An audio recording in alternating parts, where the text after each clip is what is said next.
Madam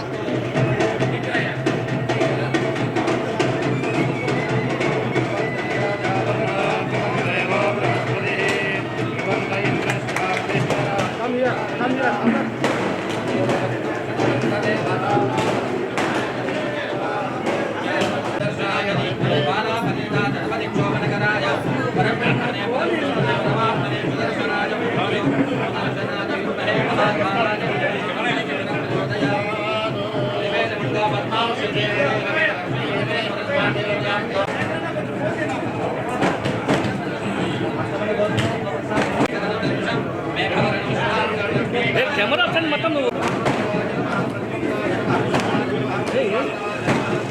sir आपको बोल sir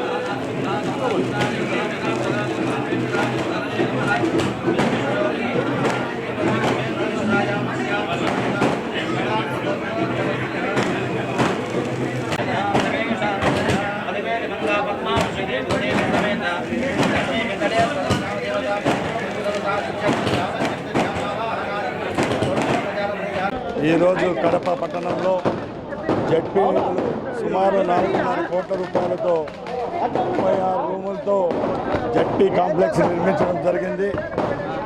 గత 3 రోజులుగా తెలుగుదేశం పార్టీ ఏర్పాటైన 100 రోజుల కార్యక్రమాలు ఈ రాష్ట్రంలో చేపడుతున్నాం.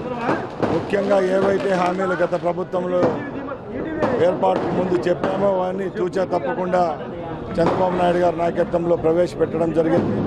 ప్రజలు సంతోషంగా ఉన్నారు. ముఖ్యంగా మంచి ప్రభుత్వం అనిపించుకునేదానికి గత 100 రోజులుగా ప్రణాళికాబద్ధంగా ఈ రాష్ట్రంలో ఏవైతే కార్యక్రమాలు చేపట్టదలుచుకున్నామో అవన్నీ సంక్షేమ పథకాలు అయితేనేమి అభివృద్ధి ఫలాలు ప్రజలకు అందే విధంగా మా ప్రభుత్వం చేపడతా ఉంది. గ్రామాల్లో అయితేనే పట్టణాల్లో అయితేనే ఎక్కడికి వెళ్ళినా ఇది మంచి ప్రభుత్వం అని ప్రజలు అనుకునే విధంగానే మా ప్రభుత్వం 100 రోజుల్లోనే కార్యాచరణ చేపట్టిన ప్రోగ్రామ్స్ అన్ని సక్సెస్ అయినాయి.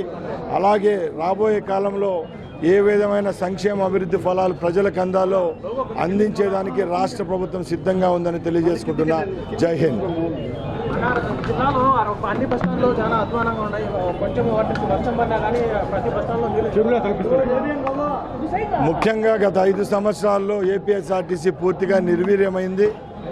ముఖ్యంగా ఈ 100 రోజుల్లోనే ఎప్పుడు లేని విధంగా ఏపీఎస్ఆర్టీసీలో పురోగతి సాధించడం జరిగింది. సుమారు 1400 బస్సులను రోజు రోడ్లపైకి తెచ్చేదానికి రాష్ట్ర రవాణా సంస్థ ముందుకొచ్చింది. దానిలో భాగంగానే 700 బస్సులను కూడా ప్రారంభించాం టోటల్ రాష్ట్రంలో. ఇప్పుడు బస్టాండ్ల పరిస్థితినే ఇవన్నీ కారకులు గత ప్రభుత్వాలే. రాబోయే సంవత్సరంలో రాష్ట్రంలో ఉన్న 176 డిపోలకు సంబంధించిన అన్ని బస్టాండ్లను అలాగే బస్ షెల్టర్లను అన్ని దానిని డెవలప్ చేసేదానికి రాష్ట్ర ప్రభుత్వం ఏపీ రవాణా శాఖ చర్యలు తీసుకుంటుంది.